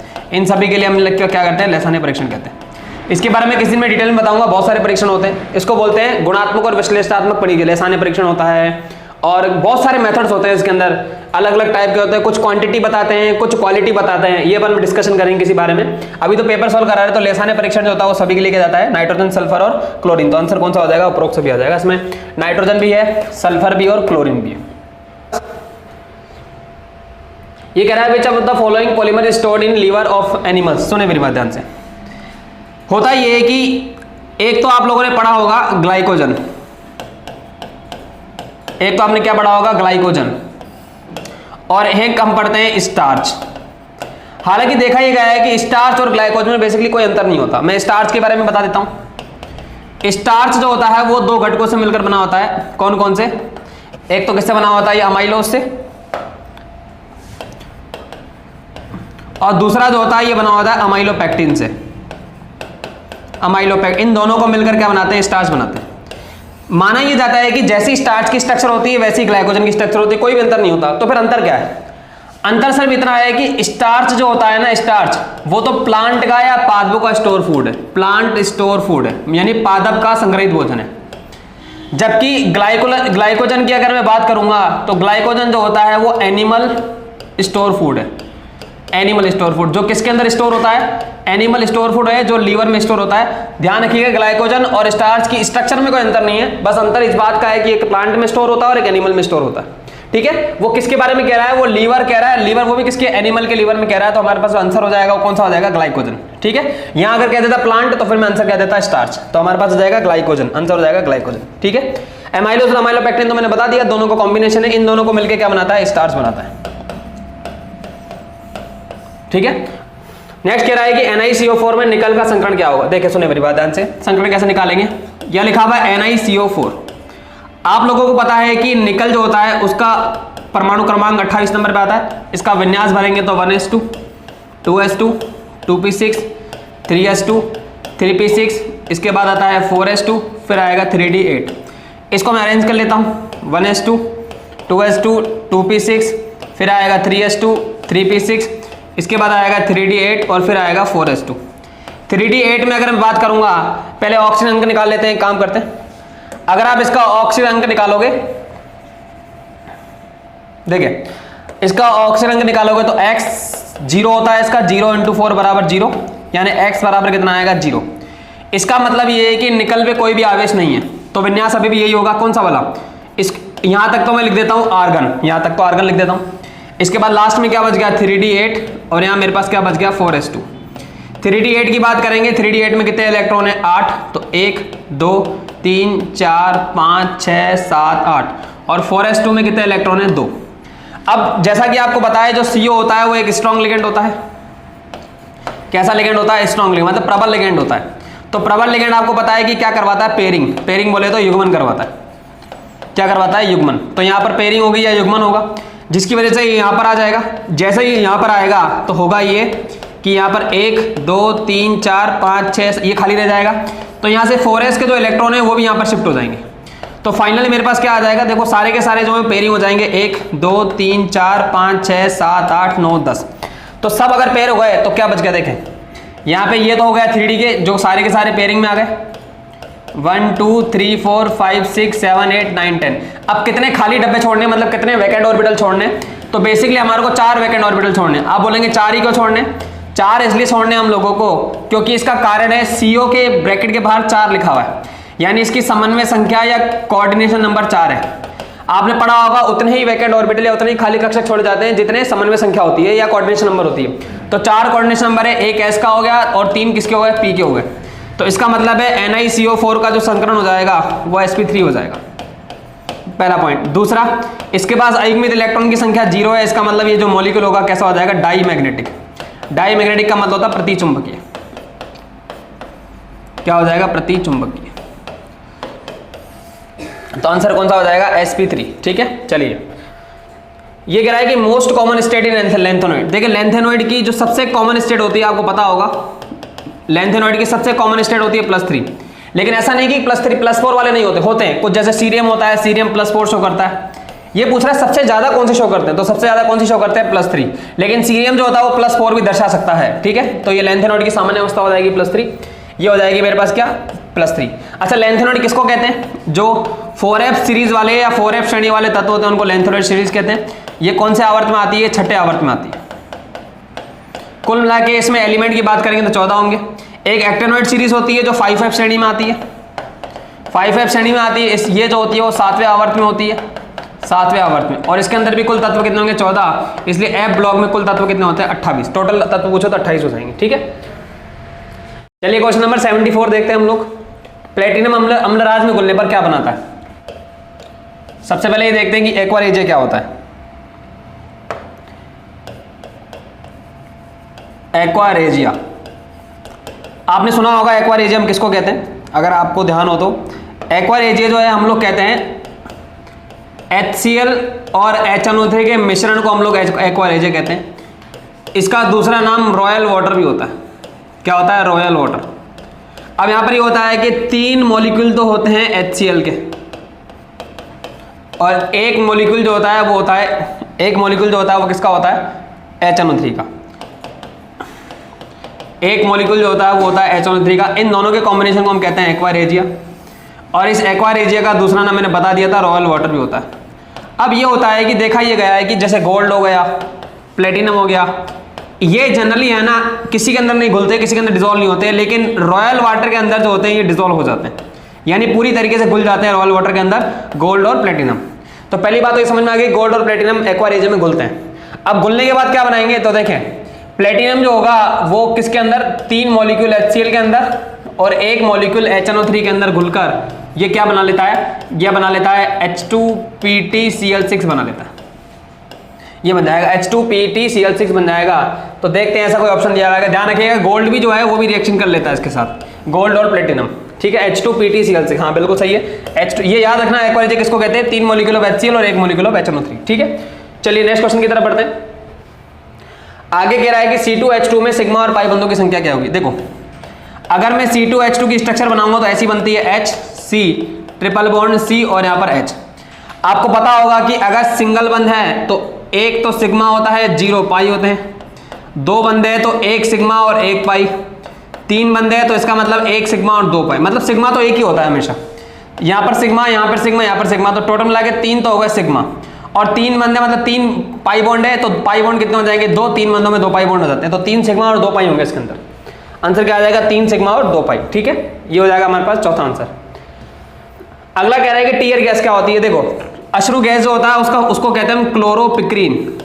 अश्रु गैस को हम क्या कहते हैं, क्लोरोपिक्रीन। अगर फॉर्मूला पूछ रहे हैं वो फॉर्मूला होता है CCl3.NO2 कहते हैं इसको, इसी को कहते हैं क्या हम, क्लोरोपिक्रीन। आपने देखा होगा जब कभी भी पुलिसमैन वगैरह जो होता है उनको भीड़ को कंट्रोल करना होता है तो अश्रु गैस के, आंसू गैस के गोले छोड़ते हैं, है ना, तो वो क्लोरोपिक्रीन होता है। फॉर्मूला मैंने लिख दिया CCl3.NO2, ठीक है, इसका फॉर्मूला होता है क्लोरोपिक्रीन, इसका आंसर हो जाएगा। नेक्स्ट बढ़ते हैं, निम्न में से कौन सा प्रति-अम्ल है। प्रति-अम्ल का मतलब होता है, जैसे आपने सुना होगा कि सामान्यतः जैसे कई बार पेट में दर्द होने लग जाता है, तो पेट में आपको पता है कि स्टमक में पेन जो होता है या पेट में जो दर्द होता है वो HCl की वजह से होता है, HCl की वजह से होता है। HCl भी कौन सा, एक्सेसिव HCl। एक्सेसिव का मतलब होता है अधिक्य में जो बन रहा है वो पेट में जलन करता है, तो जलन करने के लिए हम लोग क्या, ये एसिड है, अब हमें क्या करना है, इस प्रक्रिया को उदासीन करने के लिए बेस की रिक्वायरमेंट होती है। बेस को हम क्या कहते हैं, क्षार, और इसी क्षार को हम कहते हैं एंटासिड। क्या कहते हैं, एंटासिड। तो एंटासिड को हिंदी में हम क्या कहते हैं, प्रति-अम्ल। देखो अगर नाम से क्लियर है, एंटा मतलब एंटी, एसिड मतलब अम्ल, मतलब अम्ल के खिलाफ हो, तो अम्ल के खिलाफ क्या होगा, क्षार, और ये दोनों मिलकर कौन सी अभिक्रिया को फॉलो करेंगे, उदासीन अभिक्रिया को फॉलो करेंगे, न्यूट्रल रिएक्शन को फॉलो करेंगे। तो ऑब्वियसली बात है हमें एक बेस की जरूरत है। तो आप देखेंगे मैग्नीशियम हाइड्रोक्साइड जो वो भी एक प्रकार का बेस है। क्यों बेस है, क्योंकि इसके पास OH है।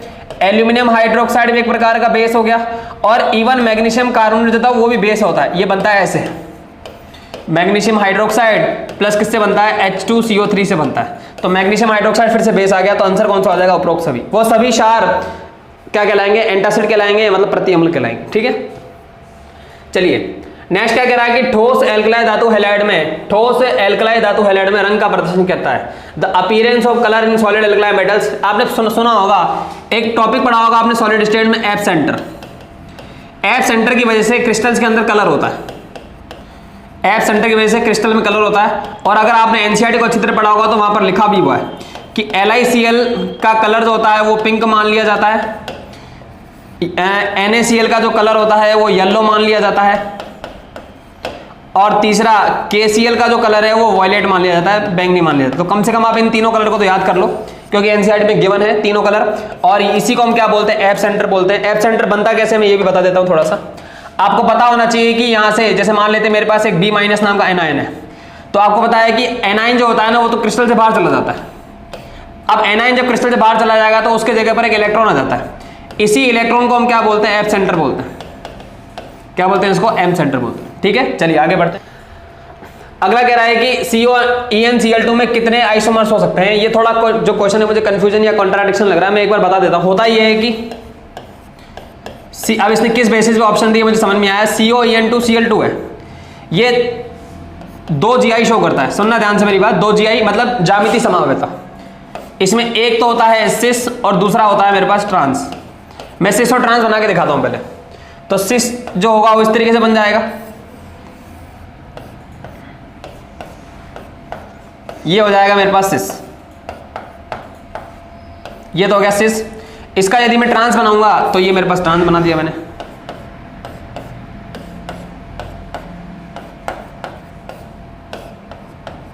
This is trans. तो ये तो दो तो ज्यामिति समावेत हो गया, ये सिस हो गया, ट्रांस हो गया। इसी टाइप से यही जो यौगिक होता है, 2 प्रकाशिक भी शो करता है, 2 ऑप्टिकल आइसोमर शो करता है, 2 प्रकाशिक समावेता शो करता है ना। तो प्रकाशिक कैसे बनाएंगे तो वो भी दिखा देता हूं मैं। पहले सिस का प्रकाशिक बना रहा हूं मैं। सिस का प्रकाशिक बनाने के लिए आप लोग क्या करेंगे, आप लोग ये सिस बना रहा हूं मैं, ये EN लगा दिया, यहां पर मैंने EN लगा दिया, यहां Cl, यहां Cl। प्रकाशिक बनाने के लिए आप इसकी मिरर इमेज बनाएंगे, तो यहां पर मैं मिरर इमेज लगा रहा हूं, ये बना दिया CO।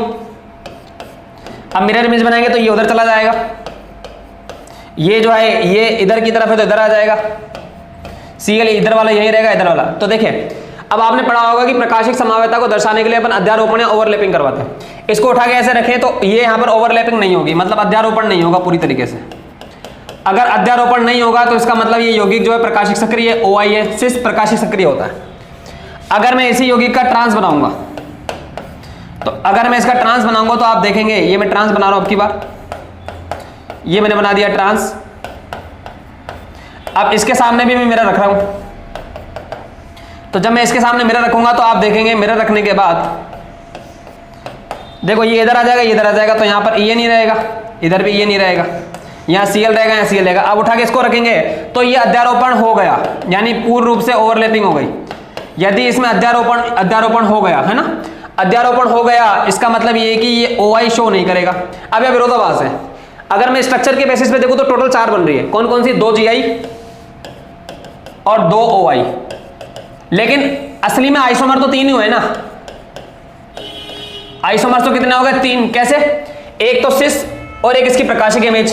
ठीक है, अब ट्रांस और ट्रांस की तो प्रकाशिक इमेज बन कर रही है, ट्रांस तो होता ही नहीं प्रकाशिक सक्रिय। तो अगर मैं ज्यामिति की बात करूंगा सिस और ट्रांस, अगर मैं प्रकाशिक की बात करूंगा तो सिस और उसकी मिरर इमेज।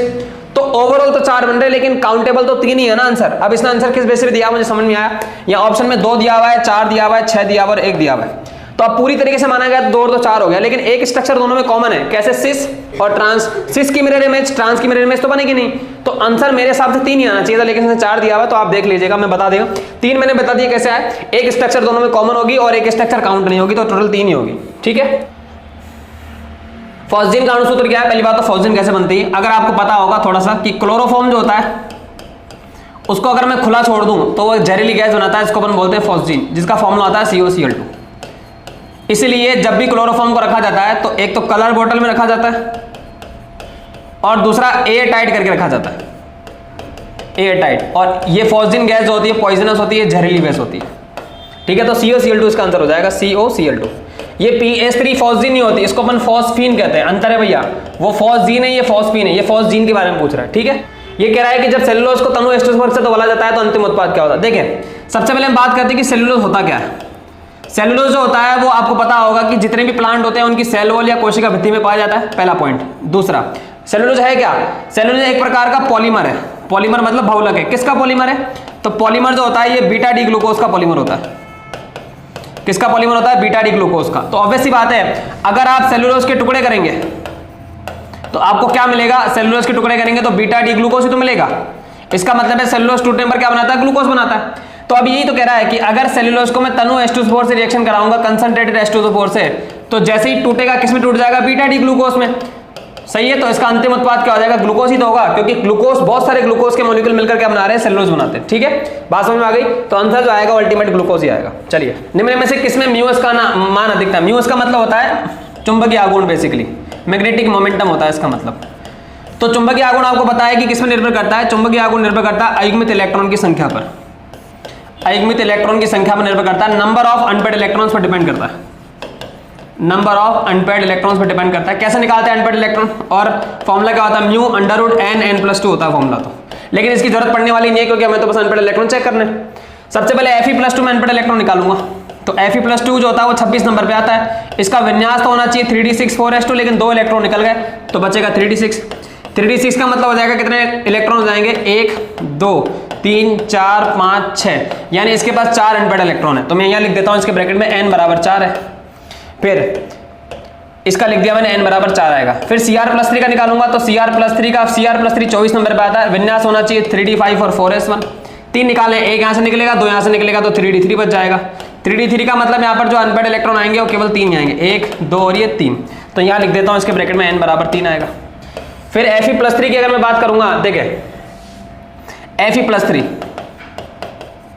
Fe+3 का मतलब 3d6 और 4s2 हो जाएगा। 2 इधर से निकलेगा, 1 इधर से निकलेगा, तो विन्यास क्या आएगा मेरे पास? 3d5 बचेगा। 3d5 का मतलब है कितने अनपेयर्ड इलेक्ट्रॉन हो जाएंगे इसके पास? 1 2 3 4 5। इसके पास नंबर ऑफ अनपेयर्ड इलेक्ट्रॉन है 5, तो यहाँ लिख देता हूँ मैं n बराबर 5 आएगा।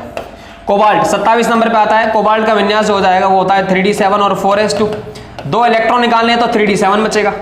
3d7 का मतलब है जब मैं विन्यास भरूंगा इसका 1 2 3 4 5 6 7, मतलब अनपेयर्ड इलेक्ट्रॉन इसके पास 3 है। तो सबसे ज्यादा अनपेयर्ड इलेक्ट्रॉन किसके पास है? n बराबर 5 वाले के पास, तो सबसे ज्यादा मैग्नेटिक मोमेंटम इसी का हो जाएगा। ठीक है, चलिए नेक्स्ट क्वेश्चन देखते हैं। एसीटोन को ब्लीचिंग पाउडर के साथ मिलाया जाता है तो क्या बनता है? देखो, एसीटोन का मतलब होता है CH3 C डबल बॉन्ड और CH3, और ब्लीचिंग पाउडर जो होता है उसकी वो होता है कैल्शियम हाइड्रोक्साइड प्लस Cl2। इन दोनों को मिलाकर ब्लीचिंग पाउडर बनता है, अगर आपको पता हो तो जैसा कि आपको पता है कोई भी कीटोन या एल्डिहाइड अगर उसकी रिएक्शन किसी बेस से करवाई जा रही है तो आपको पता है कि रिएक्शन जो होता है वो बनता है आयोडोफॉर्म परीक्षण बनता है या हेलोफॉर्म परीक्षण बनता है। कौन सा परीक्षण होता है? हेलोफॉर्म परीक्षण होता है। तो बनने वाला यौगिक भी हेलोफॉर्म की तरह होगा। जैसे अगर मैं बोल रहा हूँ क्लोरोफॉर्म तो बन जाएगा CHCl3, मैं बोल रहा हूँ आयोडोफॉर्म तो बन जाएगा CHI3। तो मेरे कहने का मतलब ये है कि अगर एसीटोन की रिएक्शन आप लोग किसी बेस से करवा रहे हो C डबल बॉन्ड और CH3, और इससे करवा रहे हो कैल्शियम हाइड्रोक्साइड और Cl2 से, तो यहाँ पर एक क्लोरीन वाला यौगिक बनेगा जो हेलोफॉर्म की तरह होगा। तो बनेगा क्या? ऑब्वियस सी बात है वो बन जाएगा CHCl3। तो उत्पाद जो बनेगा वो मेरा क्या बनेगा? क्लोरोफॉर्म। और इस रिएक्शन को आपको पता होगा, इस परीक्षण को अपन बोलते हैं हेलोफॉर्म परीक्षण। क्या बोलते हैं इसको? हेलोफॉर्म परीक्षण। एनसीईआरटी में भी दिया हुआ हेलोफॉर्म परीक्षण होता है ये। आयोडोफॉर्म परीक्षण के नाम से भी दिया होता है कई बार। तो हेलोफॉर्म परीक्षण हो जाएगा हमारे पास, क्लोरोफॉर्म हो जाएगा ये। ठीक है, अगला कह रहा है ग्लोबुलर प्रोटीन क्या होता है। देखो, प्रोटीन जो होता है वो 2 प्रकार से होता है, एक तो होता है ग्लोबुलर और एक होता है फाइब्रस। फाइब्रस प्रोटीन जो होता है वो पानी में इनसॉल्युबल होते हैं, पानी में घुलते नहीं है, इनका डाइजेशन बहुत ज्यादा रेयर होता है। ग्लोबुलर प्रोटीन इजीली सॉल्युबल हो जाते हैं, आराम से घुल जाते हैं। ठीक है, इसके अंदर इनसॉल्युबल में जैसे मैं बात करूं अपने ह्यूमन नेल्स, इसके अलावा हेयर्स हो गए, इसके अलावा जो भी सिंग वगैरह होते हैं लोगों के, हॉर्स वगैरह के या गाय वगैरह के सिंग वगैरह होते हैं, वो भी इसी में आते हैं। ठीक है, तो ये जो है फाइब्रस प्रोटीन होगा। केराटिन हो गया इसके अंदर, आपको सब ये सारे के सारे फाइब्रस हैं, इनको पचाना बहुत मुश्किल होता है और घुलना बहुत मुश्किल होता है। ठीक है, लेकिन ग्लोबुलर प्रोटीन इजीली सॉल्युबल होता है। तो मांसपेशियों में कोलेजन फाइबर होता है, वो फाइबर होता है। हड्डियां कोलेजन फाइबर, अगर क्रिएटिन नहीं होगा तो रक्त, ब्लड में आराम से कौन सा प्रोटीन मिलेगा? ब्लड में आपको मिलेगा ग्लोबुलर प्रोटीन। इसलिए आपने अगर एनसीईआरटी पढ़ोगी तो वहां पे एक इंसुलिन का एग्जांपल भी दिया हुआ है, उसको भी ग्लोबुलर में रखा हुआ है। ठीक है, इंसुलिन जो होता है डायबिटीज वगैरह में यूज करते हैं, इसका आंसर हो जाएगा कौन सा? ब्लड। चलिए, निम्न में से किसका उपयोग पेंट में होता है? तो ये तो आपको याद रखें, नायलॉन और टेरिलीन तो कपड़ों में किया जाता है, क्लॉथ। इनको तो क्लॉथ में किया जाता है, और जो ग्लिप्टॉल है इसका यूज पेंट में करता अपन। किसका यूज करते हैं? ग्लिप्टॉल का। ठीक है, वैसे तो इनके मोनोमर भी होते हैं, मोनोमर की मैं बता दूंगा किसी टाइम पे, अगर फ्री टाइम हुआ तो मैं बता दूंगा। अभी तो ग्लिप्टॉल इनके मोनोमर लेके याद कर लेना। नायलॉन के कौन से होते हैं? हेक्सामेथिलीन डायमीन एडिपिक एसिड होता है, नायलॉन 2 नायलॉन 6 के एमिनो कैप्रोक एसिड होता है, और कैप्रोलैक्टम होता है। तो आप याद कर लेना, बेटर है। अगला है कि 2 एसिटॉक्सी बेंजोइक अम्ल कहलाता है। देखे इसकी स्ट्रक्चर ड्रॉ कर रहा हूं मैं 2 एसिटॉक्सी बेंजोइक एसिड की। ये बनती है इस तरीके से, ऐसी स्ट्रक्चर बनती है, और इसी स्ट्रक्चर को हम कहते हैं एस्प्रिन। नाम सुना होगा आपने एस्प्रिन का। बेसिकली ब्लड को जो होता है, आपने जनरल लैंग्वेज बात करें तो ब्लड को पतला करती है ये ना, ब्लड को पतला करती है। हार्ट वगैरह के जो पेशेंट होते हैं उनको दी जाती है एस्प्रिन वगैरह की गोली। तो ये इसी को बोलते हैं 2 एसिटॉक्सी बेंजीन बोलते हैं इसको। ठीक है, तो आंसर कौन सा हो जाएगा? एस्प्रिन। ये आंसर हो जाएगा इसका। स्ट्रक्चर मैंने बना दी है। ठीक है, सिनेबार्ज क्या होता है? देखें, सिनेबार्ज होता है वो मरकरी का अयस्क होता है। किसका? मरकरी का अयस्क होता है। मरकरी का अयस्क होता है जिसका नाम होता है HGS। एक लेड का भी याद कर लेना, लेड का भी अयस्क होता है। जो लेड का अयस्क होता है उसको हम कहते हैं PBS, और PBS को हम कहते हैं गैलेना। क्या कहते हैं? गैलेना। ठीक है, आयरन का आपको पता होगा, आपको आयरन का होता है Fe2O3, इसके अलावा Fe3O4। एक का नाम हेमेटाइट है, एक का नाम मैग्नेटाइट है।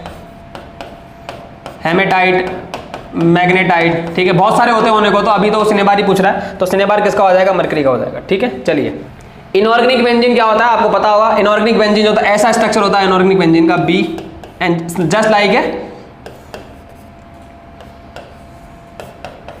या अल्टरनेट में डबल बॉन्ड होते हैं और सभी पे H लगा हुआ रहता है। इस तरीके से ऐसी स्ट्रक्चर बन जाती है जिसको हम कहते हैं, इसका नाम क्या होता है? B3N3H6। इसको बोलते हैं इनऑर्गेनिक बेंजीन। दूसरा नाम इसका बोराजीन भी होता है। क्या होता है? बोराजीन भी होता है। बनता कैसे? जब आपने डाइबोरेन की अभिक्रिया अमोनिया से कराओगे ना, अमोनिया से, तब जाके बनता है इनऑर्गेनिक बेंजीन। Inorganic benzene. ठीक है, इनऑर्गेनिक ग्रेफाइट भी कहते हैं। एक इनऑर्गेनिक बेंजीन है, एक इनऑर्गेनिक ग्रेफाइट है। तो इनऑर्गेनिक ग्रेफाइट जो होगा वो BN होता है। बोरोन नाइट्राइड बोलते हैं इसको, बोरोन नाइट्राइड कहते हैं इसको। ठीक है, नाइट्राइड। चलिए, तो इनऑर्गेनिक बेंजीन पूछ रहा है। ये मैंने बता दिया था डाइबोरेन, ये होता है डाइबोरेन। इसी डाइबोरेन में कौन सा बॉन्ड होता है? बनाना बॉन्ड होता है। कौन सा बॉन्ड होता है? बनाना बॉन्ड। कौन सा टाइप का बनाना बॉन्ड होता है? 3 सेंटर 2 इलेक्ट्रॉन। अगर आपको पढ़ा हो तो लिख लेना, 3 सेंटर 2 इलेक्ट्रॉन होता है। चलिए नेक्स्ट क्वेश्चन की तरफ बढ़ते हैं। अगला क्वेश्चन क्या है? अम्ल जिसमें CO समूह नहीं होता। देखिए इथेनोइक अम्ल स्ट्रक्चर होती है CH3COOH, तो इसके अंदर तो है। पिक्रिक एसिड आप पढ़ते आए होंगे, पिक्रिक एसिड क्या होता है? ये होता है पिक्रिक एसिड, NO2 इसको बोलते हैं पिक्रिक एसिड 2,4,6 ट्राई नाइट्रोफिनॉल। इसी के अंदर जो होता है वो CO+ ग्रुप नहीं है, तो आंसर तो यही हो जाएगा। ठीक है, लैक्टिक एसिड आपको पता है क्या होता है? 2 हाइड्रोक्सी प्रोपोनिक एसिड होता है, इसको कहते हैं लैक्टिक एसिड। इसके अंदर भी देखेंगे तो आप COOH ग्रुप है। ठीक है, नेक्स्ट क्वेश्चन तरफ बढ़ते हैं। कह रहा है कि K4 में आयरन की EN प्रभावी परमाणु क्रमांक का मतलब होता है EN। मेरी नजर में व्हाट इज EN? एक सिंपल सी भाषा में बताऊं, EN का मतलब होता है टोटल इलेक्ट्रॉन कितने बच गए, टोटल नंबर ऑफ इलेक्ट्रॉन्स जो किसी धातु के पास पड़े हैं अभी भी, वो EN है। एक सिंपल सी भाषा में ये बात है। कई टीचर इसका फॉर्मूला बताते हैं, मैं आपको वैसे समझा देता हूँ, फॉर्मूले की जरूरत नहीं पड़ेगी आपको। यहाँ FeCN6 लिखा हुआ है, तो पहले Fe है। पहले तो मैं ये देख लेता हूँ कितने CN है। 6 CN है, एक CN यहाँ पर है, एक CN मेरा यहाँ पर है, एक CN मेरा यहाँ पर है, एक CN यहाँ पर है, फिर एक CN यहाँ पर है और एक CN यहाँ पर है। देखो अब क्या करना है, Fe के पास खुद के पास तो 26 इलेक्ट्रॉन पहले से थे, प्लस हर CN अपने 2-2 इलेक्ट्रॉन दे रहा है, 2, 4, 6, 8, 10, 12 इलेक्ट्रॉन हो रहा है। ठीक है, अब ध्यान समझिएगा, आपको पता है कि K4 FeCN6 के अंदर Fe की जो ऑक्सीकरण अंक है कितनी हो जाएगी? 4 + x - 6 = 0 हो जाएगा, और x बराबर कितना आ जाएगा? +2। इसका मतलब है Fe पर +2 आवेश पहले से था, मतलब 2 इलेक्ट्रॉन निकल गए। भाई 26 पहले से थे, 12 यहां से आ रहे हैं और 2 निकल गए, तो कितना हो गया? 26 और 2 28, 28 में 10 जोड़ेंगे 38, 38 में 2 माइनस करेंगे कितना आएगा? 36। तो प्रभावी परमाणु क्रमांक जो हो जाएगा EN वो कितना हो जाएगा? 36 हो जाएगा। कुल इलेक्ट्रॉन जितने बच गए या जितने आ रहे हैं, टोटल मिला के इलेक्ट्रॉन्स को अपन EN बोलते हैं।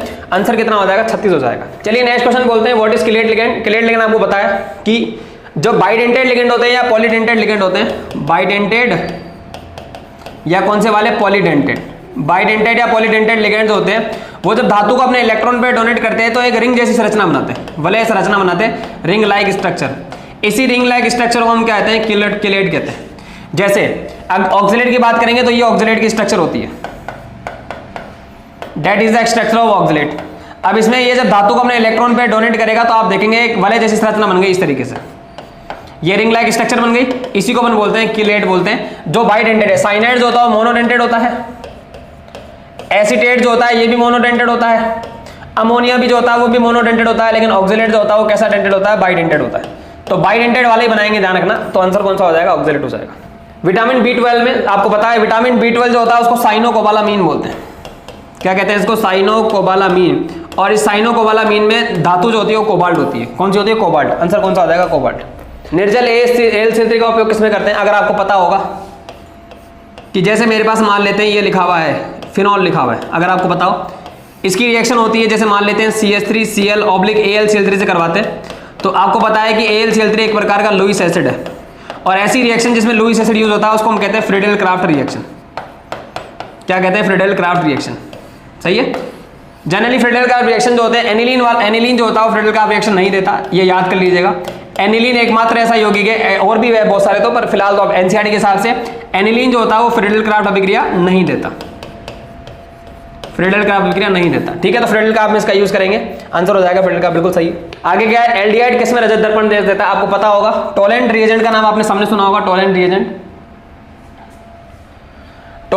का नाम आपने सामने सुना होगा, टोलेंस रिएजेंट। क्या होता है, silver nitrate plus ammonium hydroxide को टोलेंस रिएजेंट कहते हैं, या फिर इसी को ऐसे भी लिख देते हैं कई बुक्स वाले, AgNH3 का होल ट्वाइस 2 + 1, ये भी टोलेंस रिएजेंट ही है। ये किसके लिए यूज किया जाता है, सिल्वर मिरर टेस्ट भी इसको कहते हैं हम, क्योंकि यहाँ पे सिल्वर का पीपीटी मिलता है, सिल्वर मिरर टेस्ट पीपीटी। और किसके कन्फर्मेशन के लिए किया जाता है, एल्डिहाइड के कन्फर्मेशन के लिए किया जाता है। ठीक है, चलिए नेक्स्ट क्वेश्चन देखते हैं। टोलेन अभिकर्मक मैंने बता दिया था अभी। चलिए, सैलिसिलिक अम्ल के ब्रोमीकरण पर उत्पाद प्राप्त होता है, ये एक बहुत गजब का क्वेश्चन दिया था उन्होंने। देखिए सैलिसिलिक अम्ल ये होता है, इसको कहते हैं सैलिसिलिक अम्ल।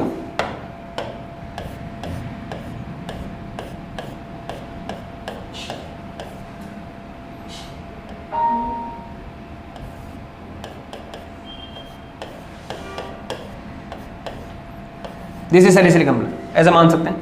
आपको पता है इसके पास लोन पेयर है, ये यहां अपना लोन पेयर शिफ्ट करेगा, ध्यान समझिएगा, ये इधर आएगा, लोन पेयर डबल बनाएगा, डबल माइनस बनाएगा, और इसकी रिएक्शन किससे करवा रहा है, ब्रोमीन से। वैसे तो ये कॉन्सेप्ट बहुत टफ दिया हुआ है, हालांकि ऐसी मैकेनिज्म देते नहीं है। जैसे यहाँ पर माइनस बनेगा तो ये माइनस जो होगा ताकि इस पर अटैक करेगा और ये जाके यहाँ पर लग जाएगा। तो मेरे पास जो स्ट्रक्चर बनेगी इस तरीके से बनने वाली है। पहले तो यहाँ आ जाएगा डबल, इधर डबल आएगा, इधर आ जाएगा डबल बॉन्ड OH, इधर मेरे पास आ जाएगा प्लस चार्ज, फिर यहाँ मेरे पास आ जाएगा C डबल बॉन्ड O, यहाँ आ जाएगा O माइनस, और यहाँ से इस पर अटैक करेगा तो यहाँ पर मेरे पास जुड़ जाएगा Br। ठीक है, अब उसके बाद देखो क्या होगा, उसके बाद ये होगा कि ये बॉन्ड जो होगा वापस यहाँ पर शिफ्ट हो जाएगा इधर अपनी जगह पर, और ये CO2 जो होगा बाहर निकल जाएगी। तो ये मेरे पास इसमें तो ये बन गया, ये बन गया क्या, OH, यहाँ मेरे पास आ जाएगा डबल डबल Br, एक बार ये बनेगा। अब फिर से ये रिएक्शन करेगा, फिर से रिएक्शन, तब तक रिएक्शन करानी है। आपको पता होगा वैसे, अगर आपने पढ़ा होगा कि फिनॉल की रिएक्शन, आपको पता होगा फिनॉल की रिएक्शन अगर ब्रोमीन वाटर से कराते हैं तो 3 पोजीशन पे जाके Br जुड़ जाता है। यहां भी Br जुड़ता है, इधर भी Br जुड़ता है, यहां पर भी Br जुड़ता है। तो एक बार तो जुड़ चुका, दोबारा कराएंगे Br2 की रिएक्शन तो फिर यहां पर भी Br जुड़ जाएगा और यहां पर भी Br जुड़ जाएगा। तो लास्ट प्रोडक्ट मेरे पास जो क्या बनेगा वो बनेगा 2,4,6 ट्राईब्रोमोफिनॉल बनेगा। क्या बनेगा, ट्राईब्रोमोफिनॉल बनेगा, ये आंसर आएगा मेरे पास 2,4,6 ट्राईब्रोमोफिनॉल। चलिए आगे कह रहा है Teflon is a polymer of, आपको पता है टेफ्लॉन जो होता है वो CF2 डबल बॉन्ड CF2 को अपन क्या बोलते हैं, इसको बोलते हैं टेट्राफ्लोरोइथीन, टेट्राफ्लोरोइथीन। इसी से क्या बनता है, टेफ्लॉन बनता है, CF2 सिंगल बॉन्ड CF2, इसी से टेफ्लॉन बनेगा। तो टेट्राफ्लोरोइथीन बिल्कुल सही है। चलिए पर्ल क्या होता है, देखिए अगर आपने बायोलॉजी पढ़ी होगी तो बायोलॉजी में पर्ल ऑयस्टर आता है। अगर आपने सुना होगा मोलस्का जो होता है, मोलस्का मोती सीप बोलते हैं इसको, बायोलॉजी में मोलस्का में मोती सीप होता है। आपको पता होगा मोती सीप वगैरह जो होते हैं उनके पास कवच भी होते हैं, और वो कवच किसके होते हैं, कैल्शियम कार्बोनेट के होते हैं, कैल्शियम कार्बोनेट के कवच होंगे, बिल्कुल सही बात है। कवच है एक प्रकार का, मोती सीप भी बोलते हैं इसको, मोती टाइप के होते हैं। चलिए नेक्स्ट क्वेश्चन क्या बोला, iron is manufactured from the और, अभी तो मैंने बताया बॉक्साइड जो होता है वो तो Al2O3 होता है, और हेमेटाइट जो होता है, एक हेमेटाइट होता है एक मैग्नेटाइट होता है। हेमेटाइट जो होता है वो Fe2O3 होता है, एक मैग्नेटाइट जो होता है वो Fe3O4 होता है। क्रायोलाइट को बोलते हैं Na3Al6। तो किसके बारे में पूछ रहा है, बेसिकली वो पूछ रहा है आयरन के बारे में, तो आयरन का मिल गया अपन को, तो आंसर कौन सा हो जाएगा, हेमेटाइट ही हो जाएगा। चलिए नेक्स्ट, फ्लेन प्लॉन विधि, ये तो पता नहीं कितनी बार क्वेश्चन आ गया। फ्रॉथ फ्लोटिंग प्रोसेस जो होती है इसको फ्रॉथ फ्लोटिंग प्रोसेस बोलते हैं, हिंदी में, शुद्ध हिंदी में इसका नाम फ्लेन होता है, और वैसे जनरल लैंग्वेज को झाग प्लावन विधि भी कहते हैं। क्या कहते हैं, झाग प्लावन विधि। और झाग प्लावन विधि जो होता है वो सल्फाइड एस्को के लिए की जाती है। सल्फाइड एस्को के लिए झाग प्लावन विधि का हम यूज करते हैं, जैसे ZnS हो गया, FeS2 हो गया, सल्फाइड एस जितने भी होते हैं उनके लिए झाग प्लावन विधि करते हैं। आंसर कौन सा हो जाएगा, सल्फाइड एस, बिल्कुल सही बात है। चलिए नेक्स्ट क्वेश्चन की तरफ देखते हैं। एक बहुत अच्छा क्वेश्चन जो दिया गया यौगिक है FeH2O5, ये मैं पहले भी बता चुका हूं आप लोगों को, NO और SO4 -2, ये दिया गया यौगिक, इसको ब्राउन रिंग कॉम्प्लेक्स बोलते हैं। क्या बोलते हैं इसको, बूरी वलय परीक्षण बोलते हैं इसको, brown ring complex. Brown ring complex में NO पर +1 स्टेट होती है। एक बार Fe की निकाल लेता हूं, Fe की निकालोगे तो x + 0 × 5, NO पर +1 होता है, सल्फेट में -2 होता है, इजिकल टू 0 हो जाएगा, x + 1 - 2 बराबर 0 हो जाएगा, और x बराबर मेरे पास कितना आएगा, +1। ध्यान रखिएगा ब्राउन रिंग कॉम्प्लेक्स में Fe जो होता है उस पर +1 स्टेट होती है, अदरवाइज Fe +2 या +3। तो आंसर जो आया हमारा वो कौन सा आया, +1 आया। आंसर जो आया हमारा +1 आया। याद रखिएगा आप कि ब्राउन रिंग कॉम्प्लेक्स होता है, ब्राउन रिंग कॉम्प्लेक्स डायरेक्ट याद कर लीजिए, डायरेक्ट क्वेश्चन आता है। ब्राउन रिंग कॉम्प्लेक्स में आयरन की स्टेट जो होती है +1 हो जाएगी, +1 का मतलब 1 हो जाएगा, तो आंसर हो जाएगा हमारा 1। ठीक है, चलिए देखते हैं नेक्स्ट। तो ये पेपर जो है वो हमारा कंप्लीट हो चुका है, ठीक है ना। नेक्स्ट पेपर में हम लोग जल्दी ही मिलेंगे। 2018 का पेपर जो है वो हमारा कंप्लीट हो चुका है, 2019 के पेपर में हम जल्दी मिलेंगे। तब तक वीडियो को देखते रहिए, शेयर करते रहिए, सब्सक्राइब करते रहिए। बहुत बहुत धन्यवाद, थैंक यू।